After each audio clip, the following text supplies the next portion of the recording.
Hello, everyone. Welcome to our Black Women Work podcast that we call Head Wraps. This is episode 5, Black Love.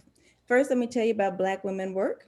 We are an online space for Black women to share challenges and successes, an affirming space for us to love on each other, express ourselves, and cheer each other on as we navigate so much families, children, partners, spouses, careers, dynamics around both race and gender while trying to live our best lives.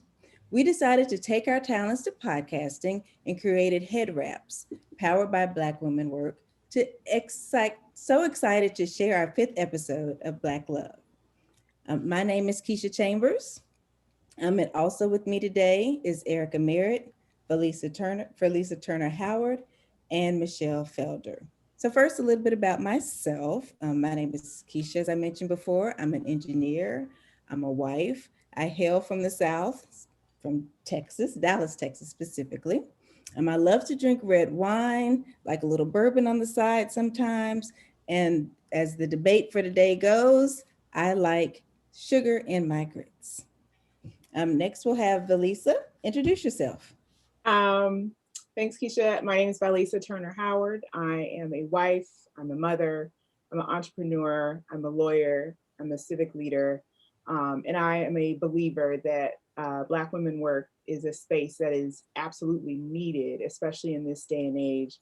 And I didn't know that there was a debate about grits. I don't eat grits, so I don't care about sugar or butter or salt. Ooh, She's from California. Exactly. Come on. What's happening now? We love you anyway, Valisa. Thank yeah, we love do. you. Michelle, introduce yourself.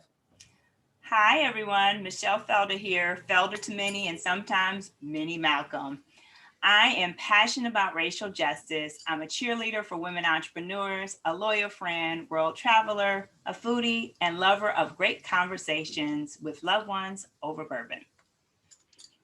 I am Erica Merritt, and I'm an entrepreneur. I'm a mother. I'm a wife. I am a lover of science fiction, and I am an unwavering advocate for racial justice. I am also someone who loves sugar and butter in my grits, unless it's shrimp and grits, in which case savory is Yeah. okay. Doesn't work then. Thank you, Erica. Appreciate the solidarity there. And I see in my introduction, I only mentioned the alcohol, but next time I'll tell you a little bit more. But That's all she likes. for today, as I mentioned before, we will be discussing Black love and the variety, the depth, the strength, the power of Black love is so amazing. And Michelle is going to lead off the conversation today. And she's going to give you a completely different perspective, and then I'll come back on the end with another point of view. Well, all right, ladies. Y'all ready? You're ready. Ready? So I'm going to approach my part through the lens of romantic love and through like political, societal love, all framing Black being us Black folks here in these United States, because we do know that the diaspora is broad and wide and large and vast. So when I refer to, and probably Keisha refers to Black, we are referring to those of us who reside here in these United States. So first, we're going to tackle the romantic love, of which I have none right now. So anybody out there in podcast land who want to send a brother my way, I'm all here for it. Black love matters. Anywho, shameless self-plug. But when I was thinking about this, the romantic love, I came up with like a little statement of something that I wanted to share with you ladies, and then ask you all to, give a little bit about it, and then we'll go into some more discussion and questions and framework. So Black love is one that is rooted in resilience and hope. Black love allows us to reimagine our lineage and connections to ancestors through passion and empathy. It means recognizing that divorce isn't necessarily a sign of universal failure, and marriage may not be a sign of universal success. Black love means allowing for balance and yielding space while allowing a person to grow and change and figure out ways to navigate the world separately and with a partner. So What are your thoughts? I love that. Mhm. I really I think so often, particularly for women, right, our work or our worth rather is bound and our work probably it's probably a Freudian slip. Our worth is bound up in this idea of, marriage, and anything short of that is somehow not good enough. And I think being able to think about it on a continuum and have all of those different ways that we express and connect or not around love, right? I really, I appreciate it. I think definitely modern day love is being more appreciated in so many different shape, forms, and fashion. Um, yes, traditionally it was man married woman, woman married man, and you stay together forever. End of your love story. But as you mentioned, that marriage doesn't always mean that it is that perfection.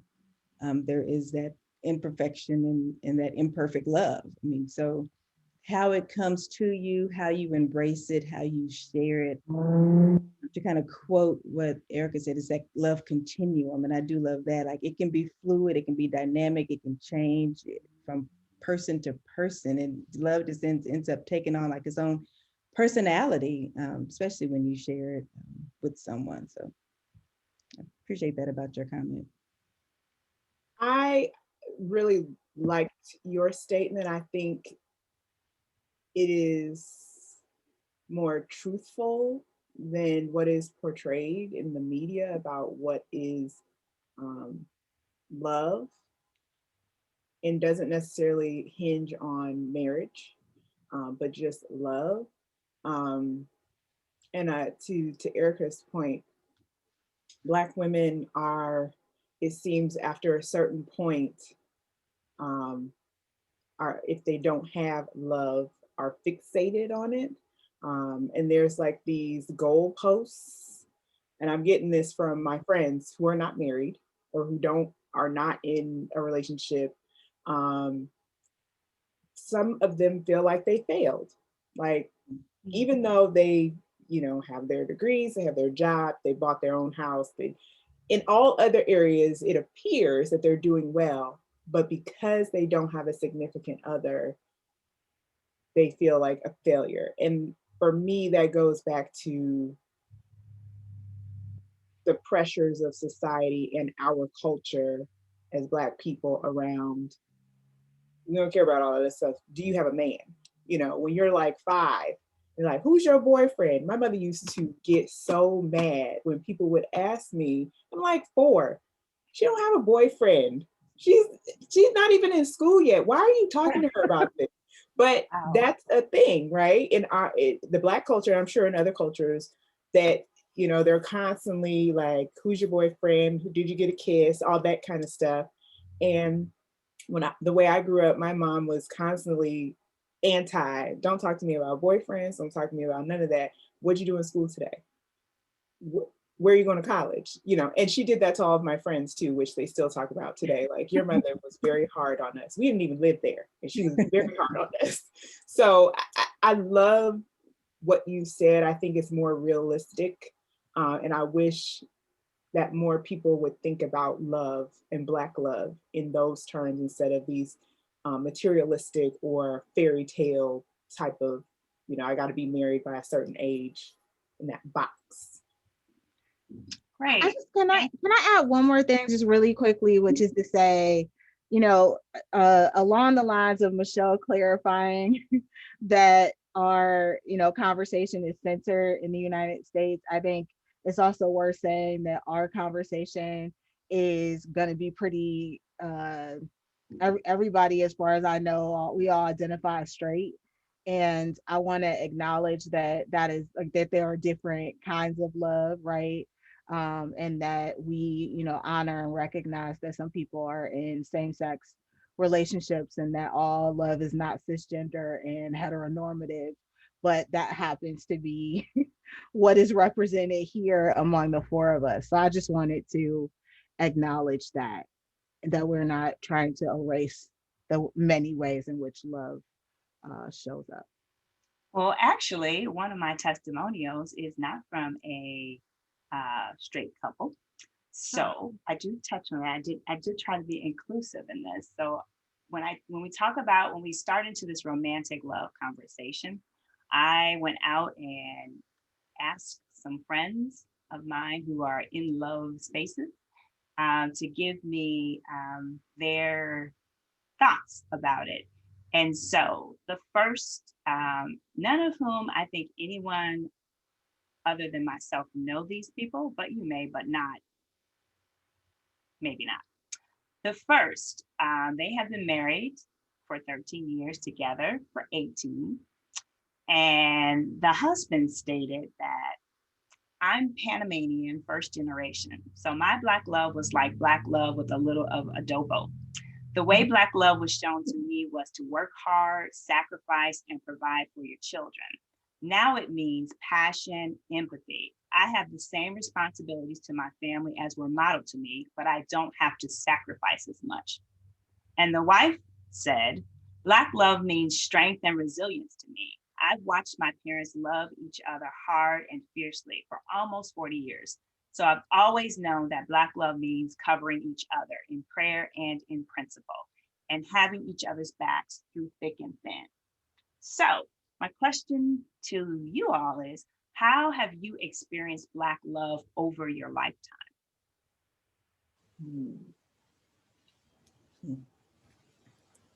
I can jump in, and I would say it definitely changes because as you grow, your thoughts about love grow. So, you see your parents first, so you witness that love is not just something that is a fairy tale. Love is work. Love is putting forth the effort. Love is sacrifice.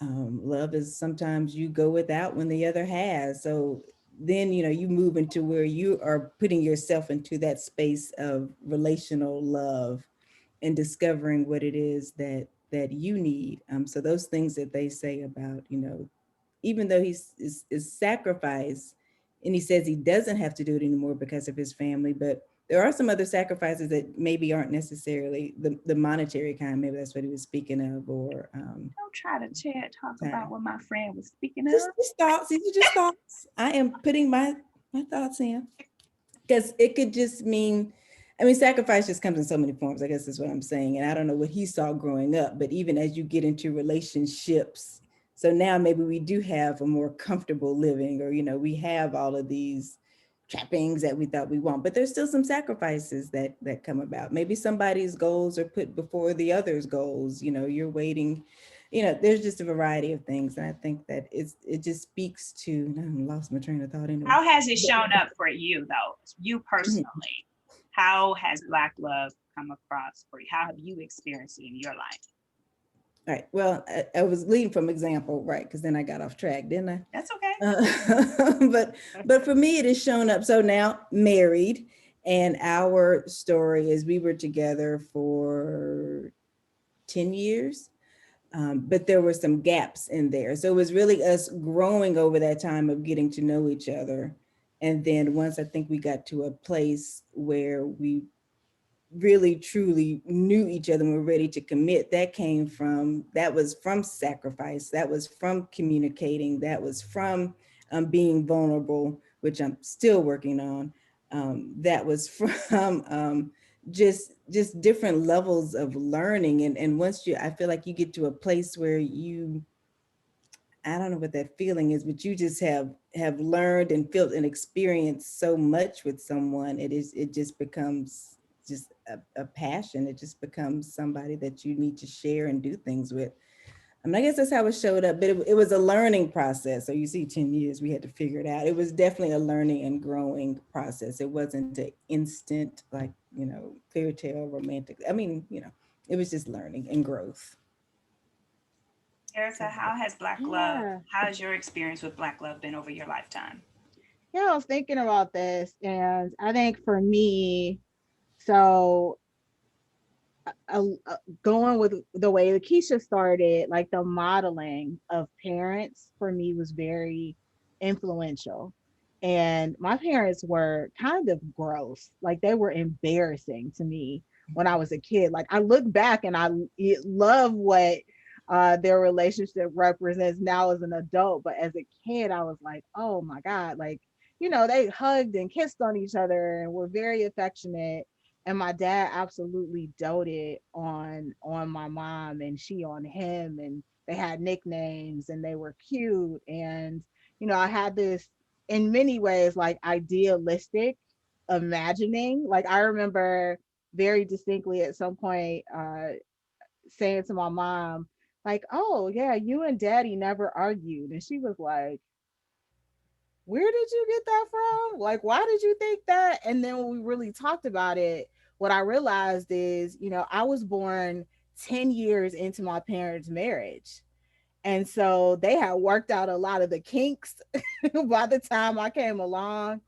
And so that was like my dad in many ways, right? That first sort of image of what I imagined a black man, and like how they were supposed to show up. And I think that absolutely has influenced the choices that I have made along the way. But I truly had, a sort of fairy tale imagining of what a relationship was supposed to be like early on. And I also, Valisa, I was, as you were talking about your friends and these milestones, like I remember, turning 30 and panicking because my life was not as I thought it was supposed to be, right? I had done the degree thing, and for me, I was a mom then. My son was what, 8 at the time, but I wasn't married yet, and it actually led me to make a really poor choice in getting into a relationship and marrying somebody and having that relationship be really short lived, right? It was like one of those things that look real good on paper and in practice was a hot mess. So I joke and say that was my practice marriage. And it was a lot of lessons on what not to do. And then, of course, fast forward, my Vel and I have been together for 13, 13 years and have been married for about half of that. We're coming up on our 8th wedding anniversary this summer. So, absolutely, my perception about love and has evolved from being like idealistic to being realistic, I think. Nice. And what about you, Valisa? What's your love? How does I, Black love, your Black love experience been I with would, your life? just like Keisha and Erica, mine starts with my parents who are still married. They'll celebrate 40 years next year. Um, but it was not a fairy tale, still is not a fairy tale. As I like to say, they're both crazy people who apparently love each other and live together. Um, but it was more about, so my mom was they met when they were in the military in Guam. When they decided they were going to be together, my dad got out of the military, my mom stayed. That was very odd in the late 70s, early 80s. And they made the decision that my dad would follow my mom around the world as she's in the military. Also very odd, but I think that was a testament to their relationship, and that he wanted to be with her. He didn't want to be in the military, but he's willing to travel the world, right? And I've just seen that over the years, because I came 2 years later, of it may not be touchy feely kissing all the time, but it's more like acts of service or um, acts of, I think someone not suffering. I mean, it's not suffering to live in Europe for 10 years, to me, but not necessarily getting to pursue whatever his goals were, because my mom was chasing her career for 27 years. And so that's what I've seen as Black love or as long What lasting. have you experienced? So I'm getting there. Oh, okay. That's what I saw. That's the model. And so my experience has been very similar because that was my model. I'm not necessarily always giving hugs and kisses, but very service oriented, very action oriented. What do you need? How can I help you? That's how I show love, and that's how I would like to receive it most of the time. I do like gifts as well.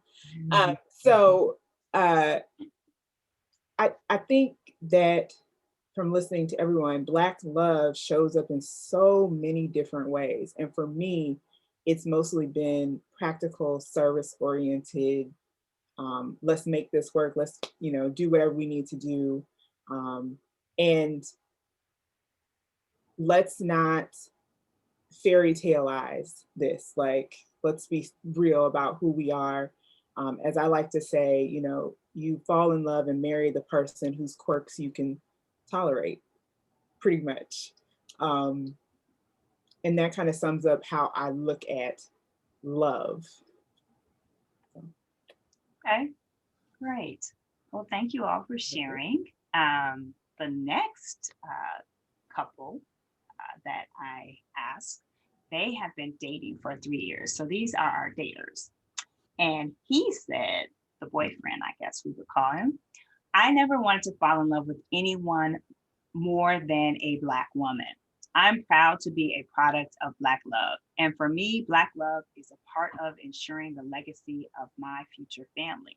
And she said, the girlfriend, it's important for us as a culture to love on one another. I just feel we need it the most in friendships, relationships, partnerships, etc. Being pro-Black anything doesn't mean you're anti everyone else, but I think it's important for the love to start within your own community. So, question I have for this next part is romantic Black love reserved solely for and between Black people? I'm gonna say by the naming of it as Black love, yes, it is by and between Black people. However, I can understand how Black people who may be in a relationship with non-Black people, whether that's a friendship or a romantic relationship, may give Black love to those people. And whether they receive it or not is, but how you love is how you love and how you've been brought up and, what you have, and you are Black. And you may give Black love, but by and between, I think is between Black people. Mhm. Right, I agree. In the name of it itself, Black love, there's your answer. Like it is shared between two Black people.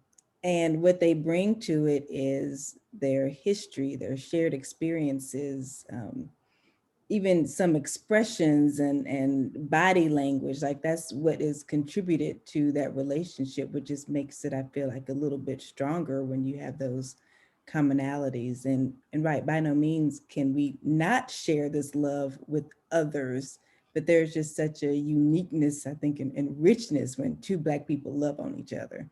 Just a beautiful thing to see. I smile when I see it, and you just get goosebumps when you see it. There's just something about Black love. It's beautiful. I think there's a way that it feels like a form of resistance, right? Because it's like the answer to or a response to some of the alternate messaging that we get. So I think I very much agree with what both Valisa and Keisha have said, that by virtue of that language, I absolutely think about it as happening between two Black folks. However, yeah, we are shaped by our experiences. So no matter who we're in a romantic relationship with, or even a friendship, right? That our roots are going to show up in the ways in which we are loving that other person. Nice. Okay, our final testimony comes from Engaged. So I tried to cross a good spectrum of the love cycle. So he said, Carl and Harriet Winslow, Uncle Phil and Aunt Viv, Rock and Ella, Claire and Cliff. Black love is breaking the stereotype and becoming more like these examples. They went through it all and showed us that even in the roughest times, you can always make it work. And then he said, Black love is defying the odds. We can have the fairy tales, white picket fences, and happily ever afters too. Black love is constantly finding new ways to love the same person over and over and believing in your happily ending. I relate to it in me. I relate to music, True Love by Faith Evans, Happily Ever After by Case, and life's music must be nice. Black love is the 90s period. You can tell what generation they come from. It's the movies, the music, and the mood. So the final question that I have for you all around the romantic side of love kind of touched on it a little bit in the previous responses. So just consider that in your answers if you have anything else to add. But in what ways has your upbringing contributed to your thoughts and values of Black love? If you have anything more to share than sharing your parents' loves. Yeah. I think for me, so I mentioned being a single parent, and for a long time, that was actually a source of shame for me. It was something that I was embarrassed about, because I grew up in a nuclear family, and I thought this is what's supposed to happen, right? And here's the order that that's supposed to happen in, and here, I have this kid. And I feel like in a way, like that messaging is what led me to make some perhaps not so brilliant choices at different points, because I thought I have to find a way like to make sure that my son has a father in our household. And ultimately my life evolved in that way, but it was not through that initial relationship that I thought was so important. And it was nothing my parents ever said, right? It was really just what I saw and what I saw around me and my friends' relationships. And so, I grew up in a time where I just didn't have many examples of people who grew up in single parent households. And so I have since released that. Thank goodness, right? I have a much more healthy perspective about that now.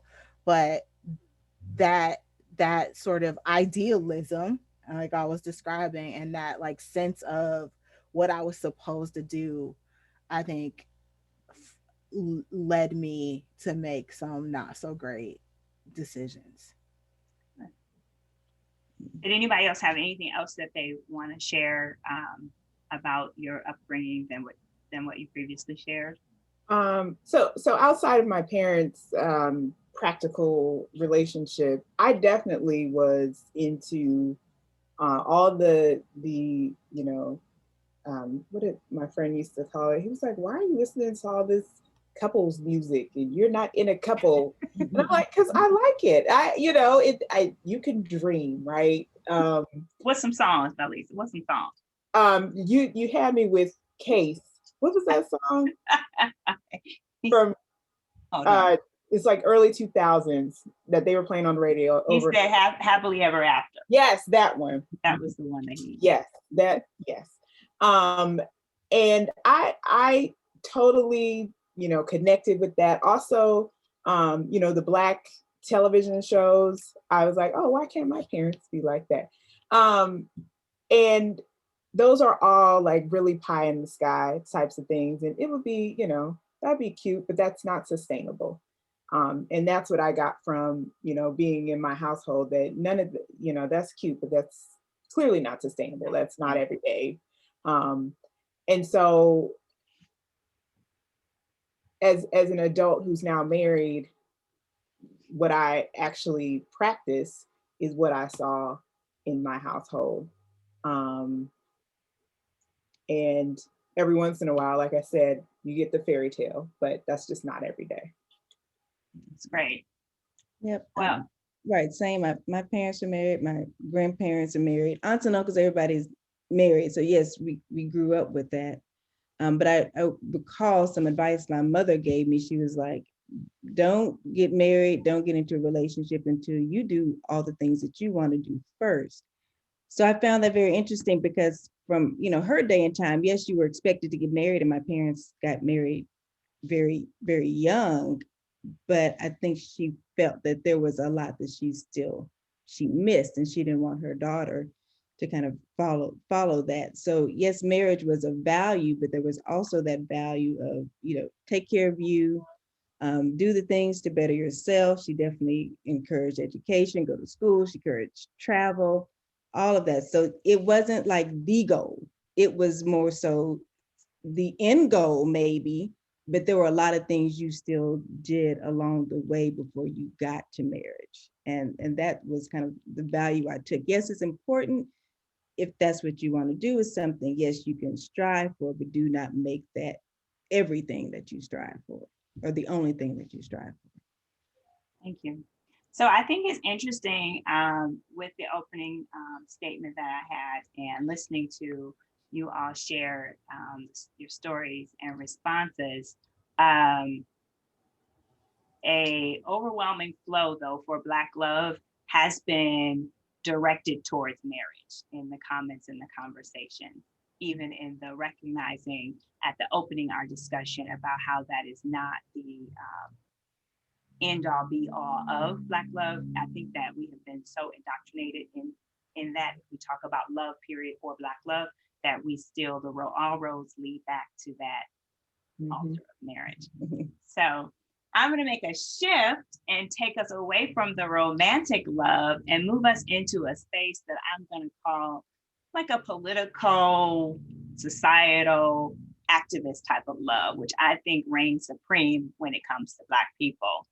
So when I was thinking about this, what I mean by that is, I think many spiritual practices have some form of one, love being the highest of things that you can give, display, or share, but also some form of no greater love is it than a man who would lay down his life for his brother. Many spiritual practices have a form of that sentiment. And so when I thought about that, I was thinking about how many people within our ancestral lines as Black American people have subscribed to that and lived up to that. I'm wearing Sister Harriet's shirt today because she reminds me of that no greater love than a woman who would return over and over and over again, armed and bad. I mean, she could fight and she was ready to put it down. Let's not, let's be real with it. But she was definitely ready and willing to lay down her life for the love of her brothers and her sisters to lead them to freedom. Sojourner Truth, Ida B. Wells, Nat Turner, Marcus Garvey, lots of people who have demonstrated a love for Black people and a love for one another that I think just screams to this conversation around Black love. So my first question to you all as it comes to the societal things of Black love is, sorry, gotta get through it. How have you witnessed or experienced this in your life in a political or action-oriented or societal towards others?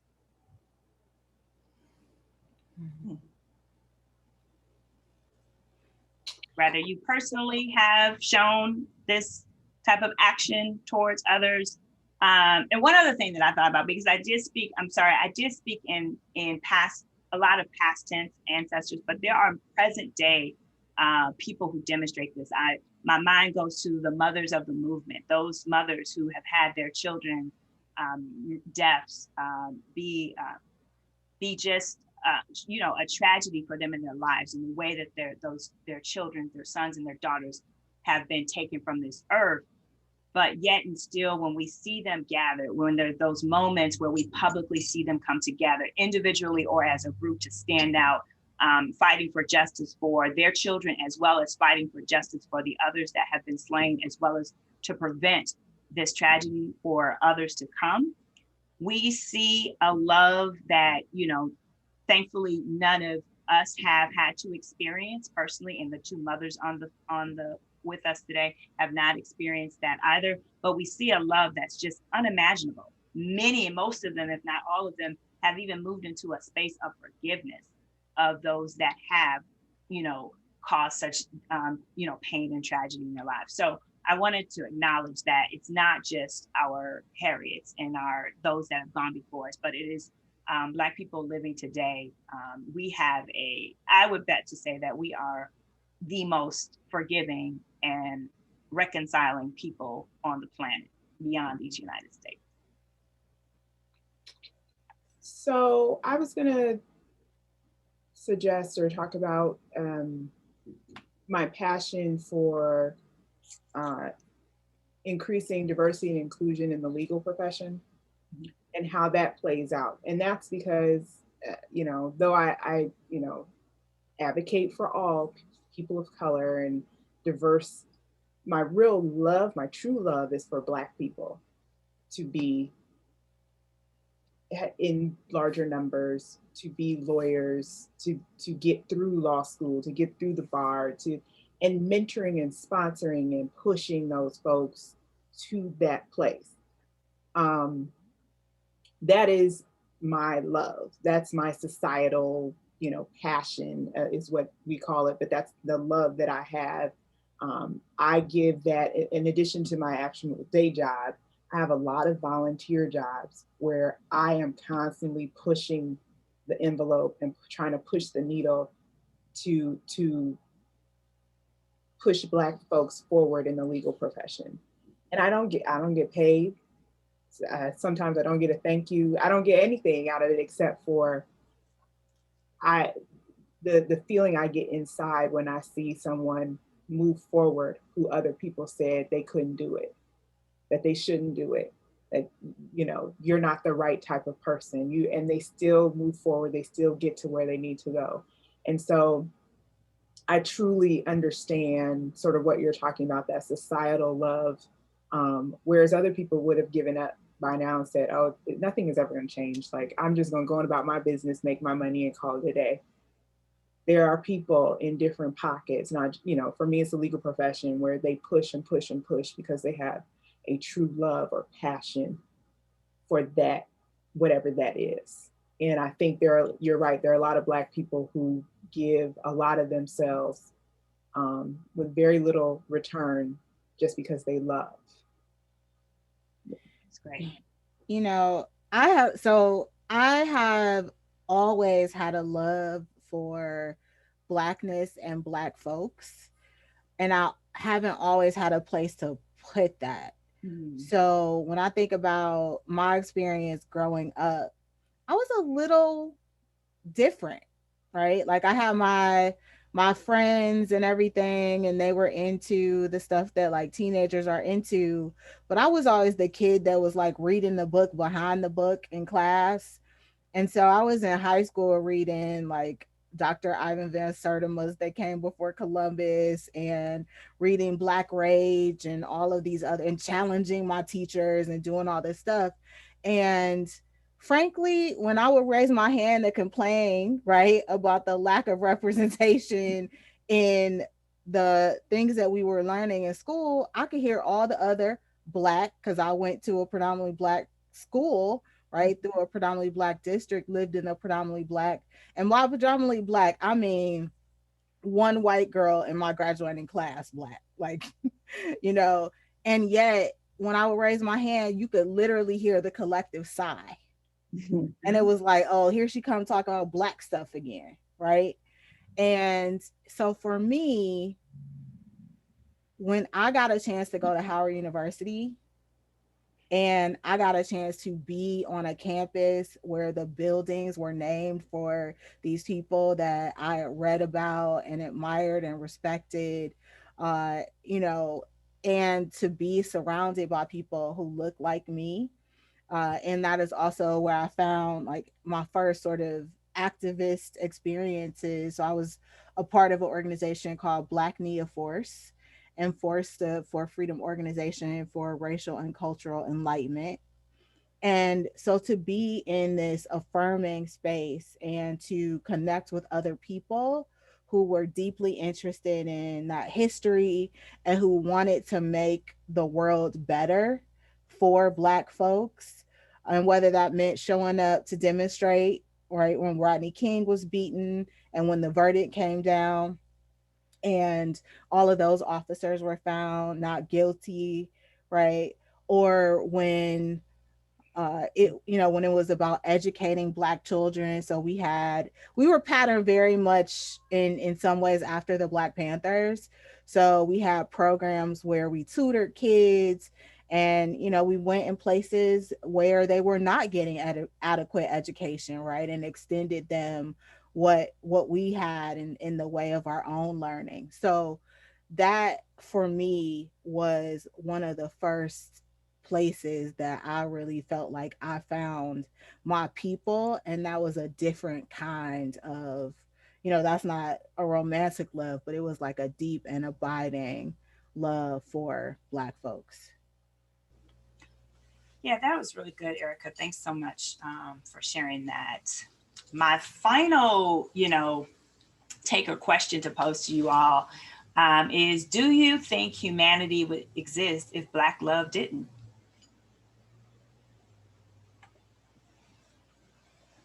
Mm. Can you say more about that? Do you think humanity would be here if Black love didn't? So let me tell you where my mind went for that Okay. question. It went to the Black slaves who were the nannies of these white kids. The Right. enslaved people? Mhm. Correct. That they were the ones who took care of these kids as babies. Some of them nursed them, really in my mind, probably gave them whatever humanity they had Life. came from their nanny. And then when they got out of their grasp is when they became the same person who turned around and beat them or pushed them out the door and said, I no longer, acted like I don't even know you after they raised them. I feel like Black people have always been there, even when we're being beaten, when we're being pushed aside, we're still there, standing in the gap, helping, doing what we can, because we're humans and we believe in humanity and that there are redeeming qualities in people who everyone else says are crazy. And so to the question, I believe that a huge part of why there is humanity in this world is because of the African diaspora. Mhm. So when you started speaking, I was like, oh, I mean, it makes me think about the origin story, right? If we know that life began in On Africa, right? If we were not here, then who knows, right? Whether if we really based on what we know, if all life came from, if that's the cradle of civilization, if you will, then if we weren't loving each other from the beginning, how could anyone else be here? Mhm. And yes, I absolutely agree with Erica and Felice on that. Our hope is our humanity. Our forgiveness is our humanity. Ultimately our love is our humanity. And we bring that to the world. I mean, that's what we have to give, and we give it freely, and we give it often, and we give it unconditionally. Um, And I will use that thought to transition into our next part of this conversation. That love that we give, we know it, we feel it, but how does the world perceive it? That child, as Lisa said, that nursed from his caretaker, because I don't want to call her anything else but that, his caretaker, and then he grew up and had a whole different perception of who she was and what she was to him. And how has that perception continued? Going back to the first part of Michelle's conversation and discussing love, a couple of her testimonies referenced how they saw love, or what love meant to them, or how it was examples, and it was through music or it was through TV shows. And definitely the media has played a large part in shaping the perception of Black love. So media and the prevailing pop culture. So whether the prevailing pop culture was in the 70s, the 80s, or 90s, or now, it has sought to try to define, Black love.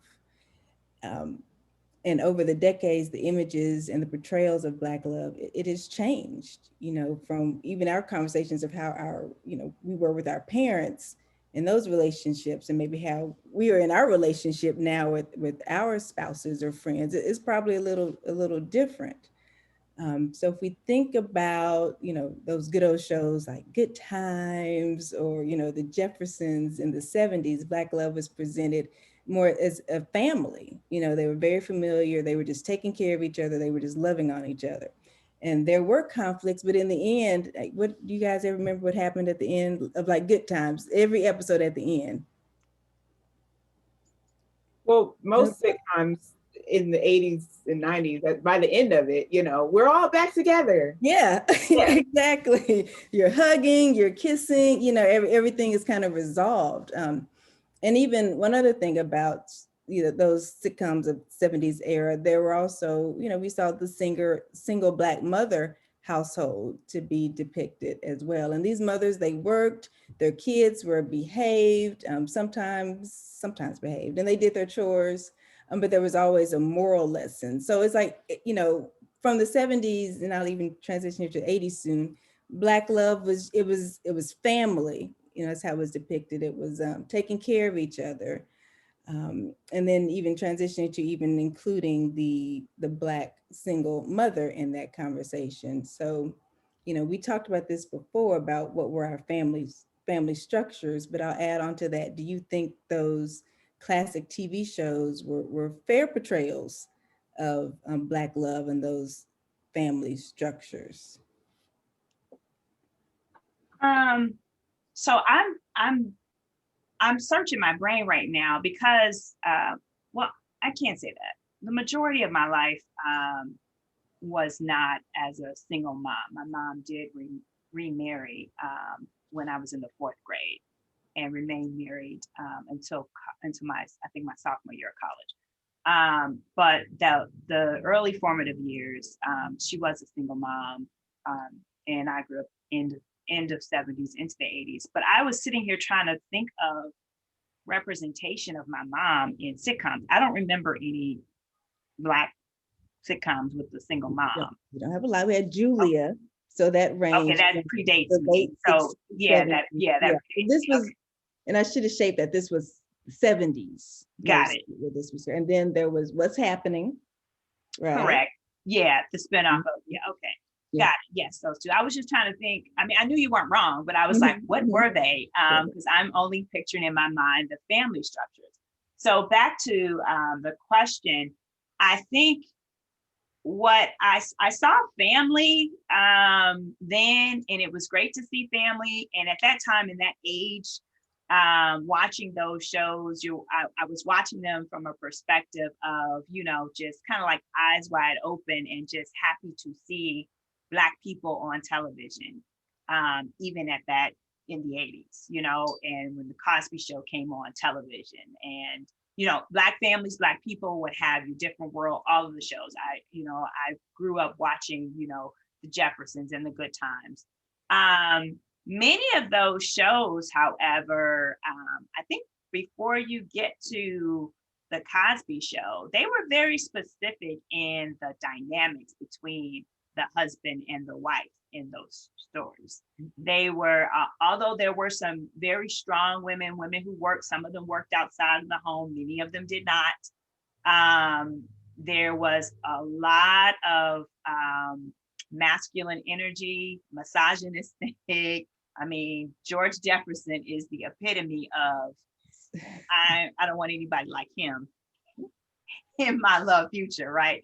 So although it was, but as a young person, me watching it, you know, you didn't pick up on those things until older, you know, when I got older and I could see those, you know, references or comments, and, you know, it was love. It's not that he didn't love his Weezy, but, you know, it was, and it's definitely, I think, was representative of family in real life. I don't think that they were just so off, because they were depicting some stereotypical things, but also some very real dynamics with male-female relationships when it comes to marriage. And I think that crosses, I think, American culture, period. It's not just endemic to Black people and Black families. There's definitely patriarchy, you know, and some of the themes were very, very dominant in the episodes. Right. I think that speaks to the 70s too, right? Yeah, and yeah, 70s and the 80s. Mm-hmm. Yeah, I think so much of what I think about those shows now, right? Watching them again, like watching the Jeffersons now is like, are you kidding? Right. Right. But at the time, you know, of course, as a kid, you're not thinking about all of those things. And so I think for me, the challenge from a representation perspective has always been like which, because it's like it's not a perceived as a both and, it's like a either or, like either you're like you know, either it's like the Jeffersons, or it's like Good Times, or it's like the Cosby Show. And I get that those aren't contemporaries exactly, but the reality is it's depending on whose relationship we're talking about, because we are not monolithic in that way, right? It is like all of those things, and it is like so much more that is not, and even today and was not at that time, represented through television. So we're all of the things and more. And right. And I think a show, it's not a Black show, but This Is Us. And I was late to the This Is Us train. I think I started. You said what? I'm not either. It's a great train to get on. It is a People great train. People who watch it cry too much. I can't. Yes. Yeah, there's crying, but it's not all the crying. It's a great show, but I don't want to go down the rabbit hole of convincing you. I'm sure it's wonderful, and there appears to my be a lot point to the audience is that, and it may not reference well because you haven't watched the show, but the depiction of some of the dynamics of Black family, with the Black family that is shown, and the complexities of that, him being an adopted son, him, and I don't want to give away the storylines because I would like for you all to indulge in it because it is good, very well written. But there are some complexities and some diversity of characters and family, with women working in the home, out of the home, you know, following whose career are we going to follow, like to your parents, Valisa, whose career are we going to follow, so they make some decisions beyond some of the tiered moments. Those do not dominate the show at all, but there's some great family dynamics presented to me in a very real, like relatable way. Absolutely. Valisa, did you want to add anything? No, I think it's been summed up well. Okay, wonderful. But right, that era of shows, 70s and 80s, really spoke to family. And we'll come to current, Michelle, because you touched on it with This Is Us and the family structure. But 70s, 80s was very kind of specific. You had mother in the house, father in the house, had a couple of kids.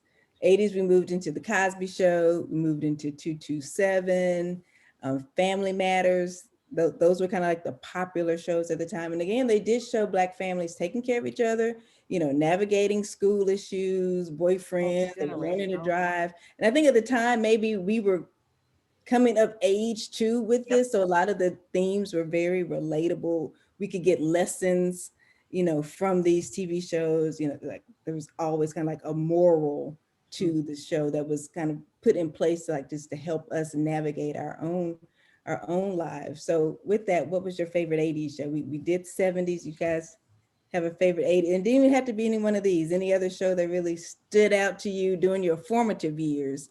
And was it something that stood with you because it was kind of shaping your ideas about, love, relationships, family? I Who love were the the Cosby 80s Show. shows? Yeah, I was gonna say, who Yeah. were the 80s I shows? would say The Cosby Show. Yeah, we had, And then A Different World, because that was Yes. Did they come in the night? Didn't the Different World come in in the 90s though? it Or was, no? it hit, I thought it was the 80s. 90s. Late 80s Oh, into late the 80s, 90s, okay. because I was still watching it when I went away to college, but Yeah. when it started, I think it was still the 80s. Okay.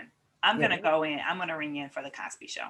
Yeah, I think that one resonates with all of us, right? Because not only was it family, but Claire was an attorney. She was working, they were upper middle class. So even though, we had the Jeffersons, they moved on up to the penthouse. And a lot of the shows of the 70s and even a lot of the other, family related shows, they were middle class, so Cosby's came back in and they kind of reclaimed that, look, we are in these spaces too. And in these spaces, we are successfully loving each other. And there was controversy, right? Y'all, when the Cosby Show came on, people said they're like as if there were not Black families where the husband or wife is a doctor and the other partner could be an attorney, right? There were some people were like, well, that's and I think even like the Black people were saying that's not realistic. Right. When that's not true. Not true at all. Yeah, it was heavily criticized at first. Right. And unfortunate perceptions, right? Because I think that comes from what we were seeing 70s, 80s. The woman, if she worked, she did not have such a successful job. Correct. Then we come into Cosby Show and she has a very, and she's strong in the relationship. So we've kind That's what I was gonna say. And she ran that house. He couldn't get nothing past her. Right. Claire Huxtable. He tried. He tried and nobody Well, there did. was a real partnership there. And, the way that they talked to their children, even I think was a shift, right? It was, you were absolutely not just seen and not heard, right? They tackled real time issues. Yeah, I love that show. Yeah. That was I mean, it's a little marred at this point for obvious reasons, but historically. No, isn't it? But it's at 7 o'clock on Thursdays, yes. You were watching the Cosby Show. Absolutely. Right. I thought it was 8 o'clock. Where were you? Oh, you were in Central Time. Central Time. I was like, wow, was it that early? Like, oh. That's right. You're Central Time, right? Central Time. But what happened? So we go into the 90s, and I'm gonna run this down real quick. Go into the 90s to the 2000s. That's when we get Martin, Rock. One of your testimonies mentioned Rock, the Huleys, Fresh Prince of Bel-Air, Bernie Mac, My Wife and Kids. So that's when we get, we get those shows, which are still family oriented. We finally kind of get our first relationship one with Martin. But the one thing I found interesting about those shows, and do you see the commonality? And I'm gonna read them again. Y'all can see if y'all can tell me the commonality between these shows. Martin, the Hughleys, Fresh Prince of Bel-Air, Bernie Mac, My Wife and Kids. They were all featuring black male comics, or Will Smith wasn't a comic, but right, black male comics. They kind of, I feel like they shifted, like, okay, now Black love, oh, that's cute, ha ha, here's some jokes. It kind of maybe took away from those morals that we were always having in the 70s and 80s and shifted to maybe something more comedic, not realistic. Those shows in the 80s were still, Bill Cosby is a comedian. I think it just continued.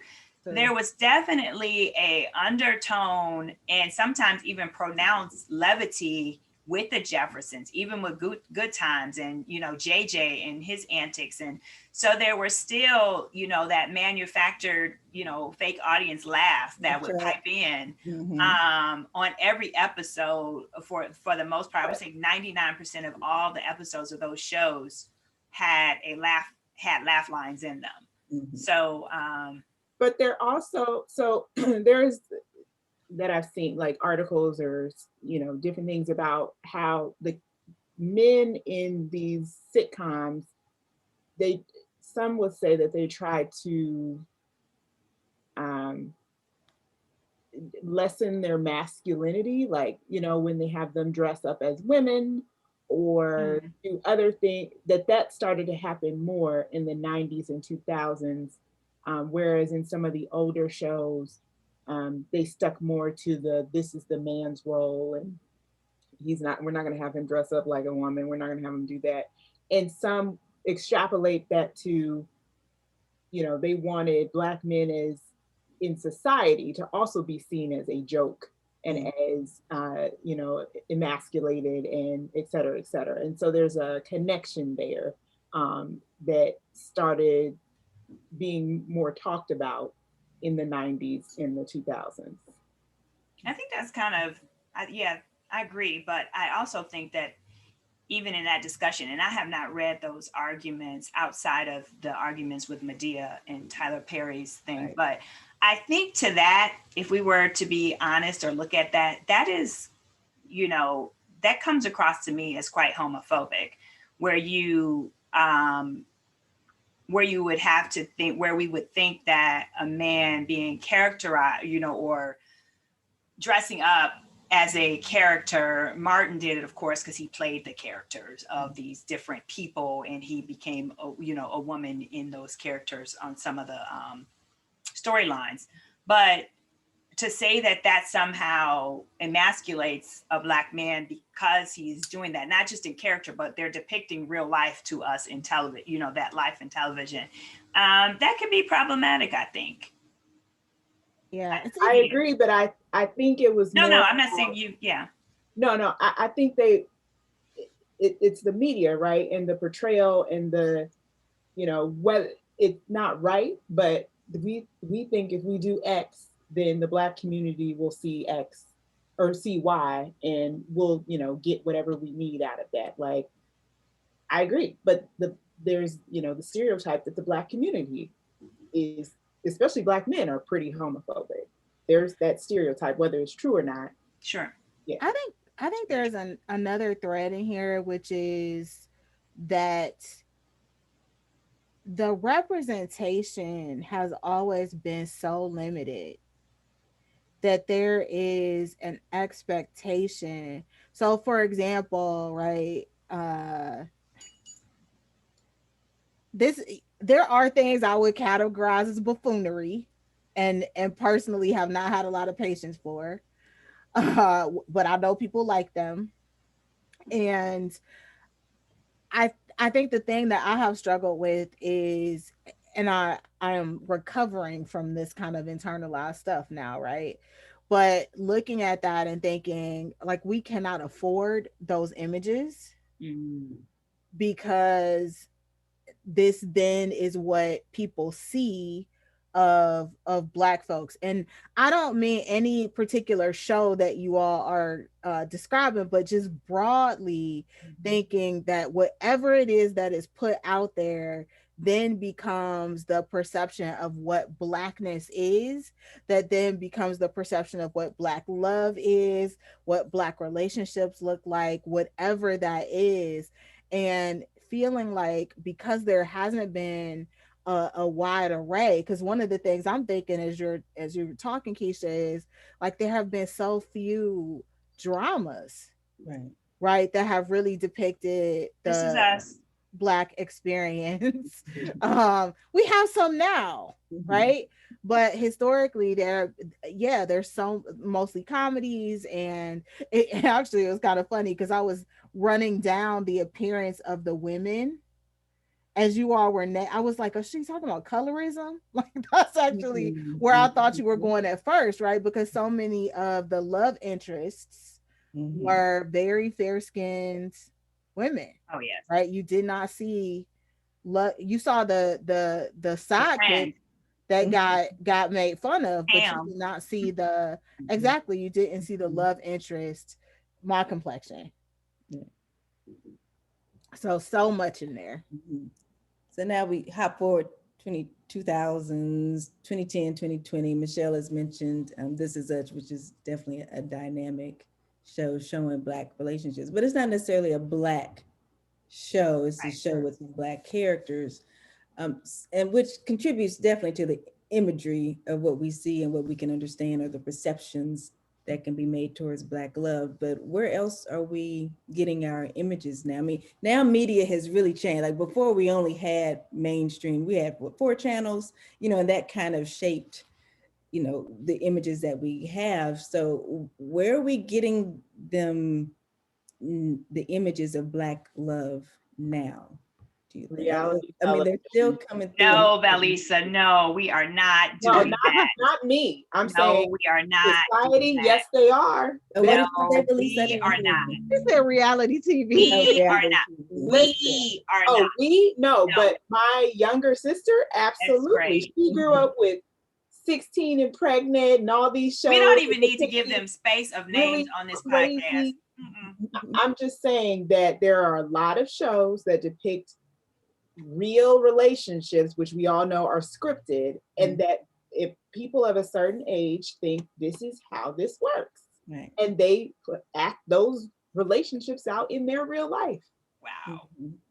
Or Yes. love and hip We've hop. got Yes. Insecure, we got The Shy, we've got Blackish, we've got Mhm. Mixedish, and we about to have, and we got Grownish, and we about to have Senior-ish, or whatever the parents been up Oh about to gosh, say. really? I didn't hear I that. didn't even It's know not that. Senior-ish. It's not it. It's a cute. It's a better name, but it's a Seasoned dish? No, who.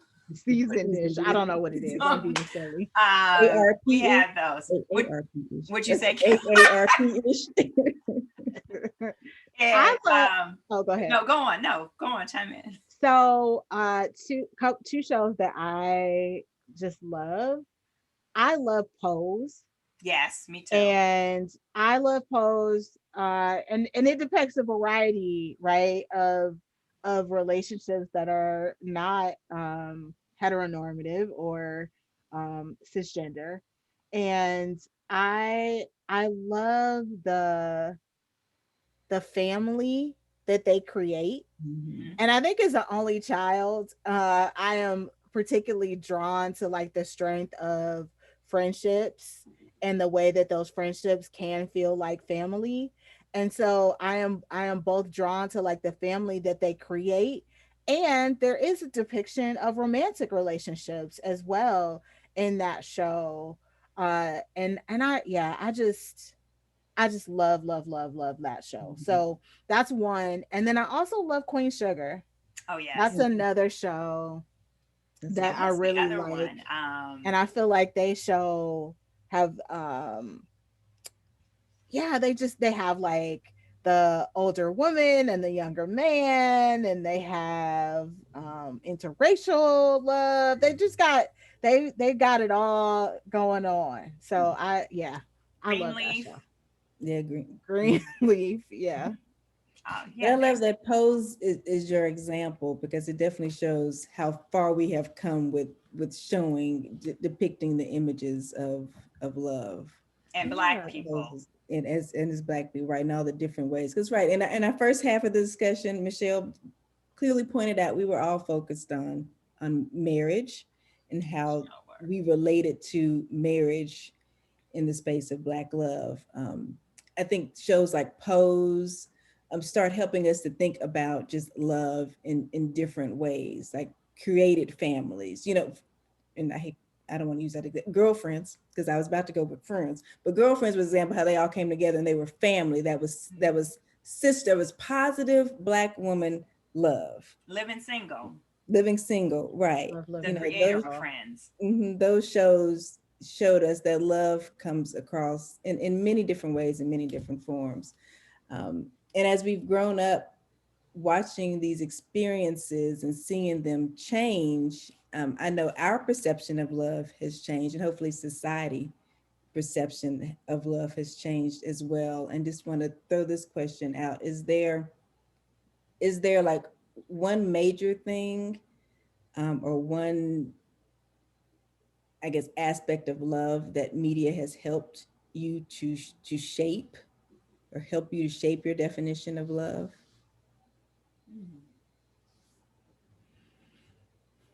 I I don't know that I would say shape, but I do appreciate the way that media pushes people Mhm. to stretch perhaps their perspectives. So I think we're seeing in commercials, for example, right now, we're seeing a lot more same-sex couples, right, having their relationships depicted. And while that is, we're there are often, like, there are reactions on both sides to that, right? I know there was a recent commercial where there was some controversy, but I think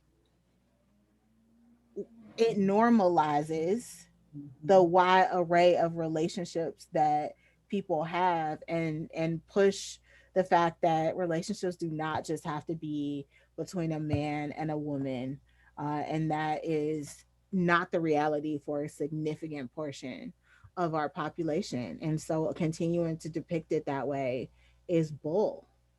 So I love the way the media pushes us around that.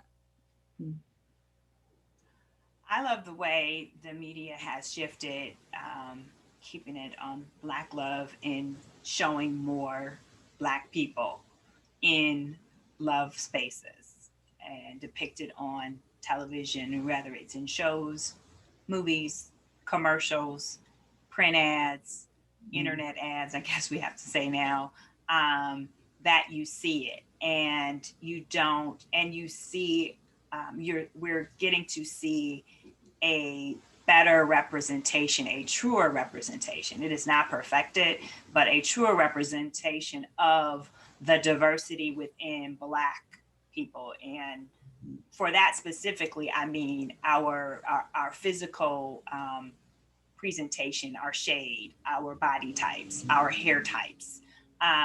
You could get Black people on screen, and we talked about this before, but in love relationships. And Blair Underwood was on Amanda Seales' Smart, Funny, and Black. I think she calls them. Darn it, they're like it's a little not little. I'm not being diminutive, but it's a show within her umbrella that she had an interview. Small Doses is what it's called, and so she has a longer interview, but she doses it out to us in like 15-20 minute clips of it. And he was talking about the intentionality. He, being Blair Underwood, was sharing with her about the intentionality of a few roles in which he was very kind of adamant about what his love counterpart looked like, because on when he came out originally, there was interracial. He was dating, a white woman in a show, a very good show, and then it was the lighter skin or the exotic one. And he's very intentional about what his love relationships look like. And he brought that back to who his mother is and what she looks like, the skin color that she actually has, and how he knows that those women do not get love scenes and love roles, and how he uses his privilege as a man in the industry um, to try to course correct that. I frankly think that if companies, organizations, if we had 5 years of just all Black and brown faces on television, in ads, it wouldn't be enough. Like, that's all we have seen is white faces. So I don't subscribe to we cannot see more Black love, or there's too much. There will never be too much to course correct or to make up the lost time of not seeing it depicted. So we could have a whole year. One would have thought that's might be what they would have turned 2020 into, a whole year, not just these statements about how they love us and how they see us and how they stand with us, but put us everything you do, just have Black people in it. It would seem strange to even us, I think, but we've seen everything they do with white people in it. You say it would normalize it. So you made me think about Barack and Michelle for some reason, Michelle. And I think when you were talking about the way the idea that Blair Underwood wanted his love interest to look a particular way, it made me think about just the impact of having 8 years, A right, black of love. seeing of Black love for the world to see, and to see that in a way where the woman in that relationship is a dark skinned Mhm. Black woman, right? And I think what that has meant as well in kind of broadening people's perspective, and to have them to be like openly affectionate in terms of how they show up with each other, right, and their relationship, and to be able to get glimpses of them as full human beings, right, because that's just how they showed up. So I feel like we can't talk about Black love without talking about You are so right. without talking about Barack We and got all Michelle. of Because them. of course, I'm on a first Ruth, name basis with Barack and Michelle. We all are. we We all are. um, At this point, yes, that and we have permission. They gave it to so us. I don't I guess I don't know how it's shaped my perception, but my comment is around I have a 4-year-old and I'm trying to shape his perception about Black people, Black love, what it can look like. And so I'm very intentional about the media outside of cartoons, like they have real people in them. Um, or even if they have cartoon people, if they're not animals, what they look like and what he sees, because I think that those that are coming behind us um, already are going to have a very different experience than we did in the 70s, 80s, 90s. Um, and but I still want him to have some of what I had with the Cosby Show, Mhm. with these, some of that. And so I show him, some of the old stuff, which he's like, what is this? Right, you just try to infuse some of that, and I would hope that other Black parents are doing the same thing, um, so that we don't lose the good parts of what the media used to show us about Black people. They can Right. keep these reality shows, but let's not lose the good parts. Yeah, sure. Well, this has been a lovely conversation about Black love. We've reflected on love from a space of duty, from a space of humanity and romance. So I think we covered the spectrum. We've discussed the imagery of Black familial love in the media and the perceptions those portrayals created in society. But to sum it all up, Black love is strength.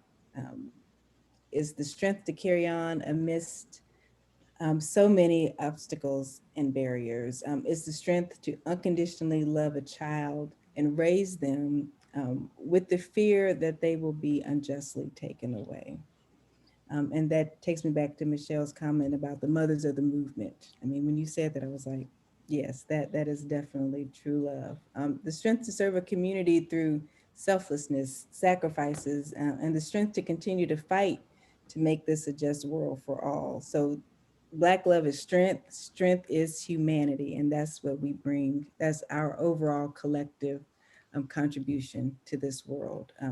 So, our call to action for everyone today is to uplift Black love every day in all of your actions and all of your words, and how you relate to people. Just make sure that you do it from a place of love, specifically from a place reflective of Black love.